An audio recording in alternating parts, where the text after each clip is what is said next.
حضرت عبداللہ بن مسعود رضی اللہ عنہ سے مروی ہے، وہ فرماتے ہیں میں نے رسول اللہ صلی اللہ علیہ وآلہ وسلم سے پوچھا، اللہ کے نزدیک سب سے بڑا گناہ کون سا ہے؟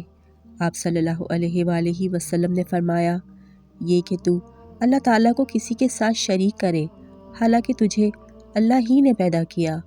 میں نے کہا یہ تو بڑا گناہ ہے، اب اس کے بعد کون سا گناہ بڑا ہے؟ آپ صلی اللہ علیہ وآلہ وسلم نے فرمایا، یہ کہ تو اپنی اولاد کو اس ڈر سے قتل کرے کہ وہ تیرے ساتھ کھائے گی۔ میں نے کہا پھر کون سا گناہ بڑا ہے؟ آپ صلی اللہ علیہ وآلہ وسلم نے فرمایا، یہ کہ تو اپنے ہمسائے کی عورت سے زنا کرے۔